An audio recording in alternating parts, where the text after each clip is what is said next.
감사합니다. 구역장 성경 공부 잠시 하겠습니다. 세계사의 중심은 구속사, 역사의 뒷면에 대한 그런 설교가 지난 주간에 있었지요. 설교문을 참고하면서 문제를 풀어보겠습니다. 첫 번째 질문입니다. 우리가 육신의 눈으로 매일 마주하며 강대국들이 다투고 돈과 권력이 지배하는 것처럼 보이는 세상의 역사는 무엇에 비유됩니까? 설교문에서 답을 찾아보시라. 그것은 역사의 앞면이다. 눈에 보이는 앞면이다. 두 번째, 다니엘이 포로로 끌려가 살았던 기원전 6세기의 제국은 어디입니까? 바벨론이라는 나라지요. 3번에 다니엘이 끔찍한 위기 속에서도 기죽지 않고 당당하게 살 수 있었던 힘은 무엇입니까? 설교문에서 찾아보시라. 세계사의 중심을 꿰뚫어보는 하나님의 계시와 믿음이 있었다. 세계 역사의 중심이 하나님이라는 사실이 믿어지지 않으면 살기 위하여서 바벨론에 잘 보여야 하잖아요. 그러나 다니엘은 거기에서도 당당하게 살 수 있었던 것은 이 역사의 주인은 바벨론 느부갓네살 왕이 아니고 그 뒤에 하나님이 계시다. 그거를 믿었기에 당당했던 겁니다. 절하라 그래도 절하지 않고 하나님 신앙을 지켰던 거지요. 4번입니다. 다니엘이 환상 중에 본 4마리 짐승은 어디에서 올라왔습니까? 다니엘서 7장 2절에 큰 바다에서 4마리 짐승이 올라왔다. 4마리의 짐승, 사자, 곰, 표범, 형용할 수 없는 무서운 짐승, 4마리 짐승이 올라왔다. 그러니 이 4마리 짐승은 다니엘이 살던 그 시대를 중심으로 바벨론, 페르시아, 헬라, 로마 4마리 짐승이었습니다. 자, 그 다음에 6번입니다. 넷째 짐승의 머리에 난 작은 뿔은 영적으로 누구의 실체를 보여주는 것입니까? 다니엘서 7장 8절에 하나님을 대적하는 적 그리스도다. 작은 뿔. 여기 이제 5번이 빠졌네요. 5번에 고대 근동에서 바다는 영적으로 무엇을 상징합니까? 혼돈과 악의 세력을 상징을 하는 것이었다. 작은 뿔은 바로 적 그리스도를 상징하는 것이었다. 7번에 짐승들이 아무리 날뛰어도 큰 바다의 혼돈을 통제하시고 하늘의 내 바람을 주장하시는 분은 누구입니까? 7장 2절에 하나님이시다. 역사의 진짜 주인은 하나님이다. 짐승이 4마리가 등장을 해서 온 세상을 어지럽게 해도 그 짐승을 잡고 계시는 분은 하나님이다.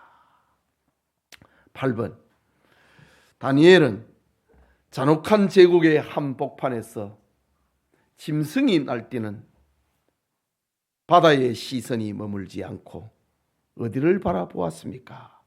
7장 9절에 영광스러운 하늘 보좌를 바라보았다.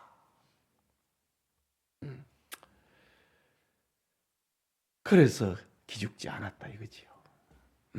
오늘날에도 마찬가지입니다. 천당을 바라보면, 천당 신앙이 있으면 집 문제 때문에 기죽지 않습니다. 직장 때문에 기죽지 않습니다. 예. 다니엘을 보시라고. 영광스러운 하늘 보좌를 보니 세상이 그렇게 요동을 내도 기죽지 않았다.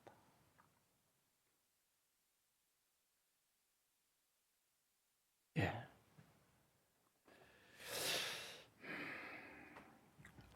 예. 9번입니다. 하나님이 심판하실 때 펴놓은 책들에는 어떤 내용이 낱낱이 기록되어 있습니까? 7장 10절에 세상 권력자들이 저지른 악행과 성도들이 흘린 억울한 눈물. 설교문에서 답을 찾을 수 있습니다. 펴놓인 책들에 어떤 내용이 낱낱이 기록되어 있습니까? 세상 권력자들이 저지른 악행과 성도들이 흘린 억울한 눈물, 다 기록이 되어 있다. 하나님이 심판하시고 행한 대로 상을 주시는 하나님이시다. 그 다음에 10번입니다. 하나님의 거룩한 판단이자 심판은 요한계시록 20장 12절에 나오는 어떤 자리에서 완벽하게 완성됩니까? 예, 최후 백보자 심판에서. 다니엘은 그걸 바라봤지요. 봤지요. 그러나 성취는 아니잖아요. 그런데 이거는 요한계시록 20장 12절에는 최후 백보자 심판에서 그것이 완성이 되는 거죠.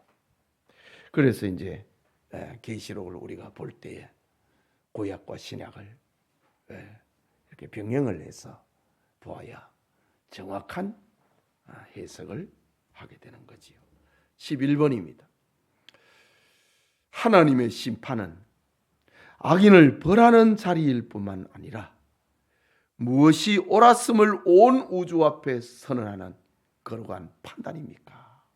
설교문에서 답을 찾아보시라. 고난받던 성도들의 믿음이 옳았다. 그 판단받는 자리다. 너 믿음이 옳았다. 악인은 심판을 받지만은 신자에게는 네 믿음이 옳았다. 그거를 판단받는 자리이지요. 그 다음에 12번에 다니엘서 7장 18절에서 영광스러운 예수님의 통치에 참여하여 나라를 얻게 될 자들이 누구라고 선포합니까? 지극히 높으신 이의 성도들. 그 본문에는 그렇게 했죠. 7장 18절에는 지극히 높으신 이의 성도들. 바로 언약 백성을 가리키는 거죠. 예수님의 통치에 참여하여 나라를 얻게 되는데 그 나라를 지극히 높으신 이의 성도들과 함께 다스리신다. 다스리게 하신다. 이게 성도들이 받은 복입니다. 이미 우리는 받았습니다. 이미 우리는 예수님의 이름으로 기도하고 예수님의 이름으로 죄를 용서하고 죄를 사함을 받습니다. 이미 우리는 이걸 받았습니다. 그러나 아직 완성된 것은 아니지요. 이미와 아직입니다. 천국에 가면은 그것이 완성이 된다. 우리는 주님과 더불어 이미 왕노릇을 하고 삽니다. 이미. 그러나 천국에 가서 그것은 완성이 된다. 이미와 아직과 이미와 아직이라는 말입니다. 자, 그 다음에 다음 빈칸을 채워보세요. 설교문에 있는 문장 하나인데, 우리에게는 목적지가 그려진 무슨 지도가 있습니다? 구속사의 확실한 지도가 있습니다. 그러므로 세상의 위협 앞에 무엇하지 마십시오? 기죽지 마십시오. 무엇 앞에서도 비굴하게 무릎 꿇지 마십시오. 돈과 권력 앞에도 비굴하게 무릎 꿇지 마십시오.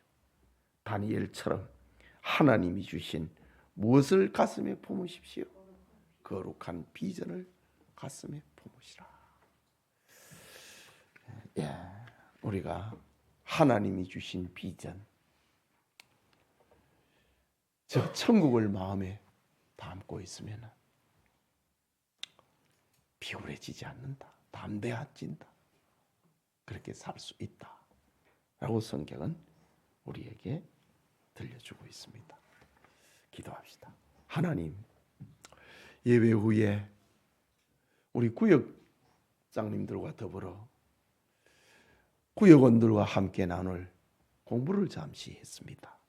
이미 받은 말씀인데 다시 한번 복습을 함으로 하나님의 말씀을 되새김질하는 그런 은혜가 임하도록 도와주시옵소서.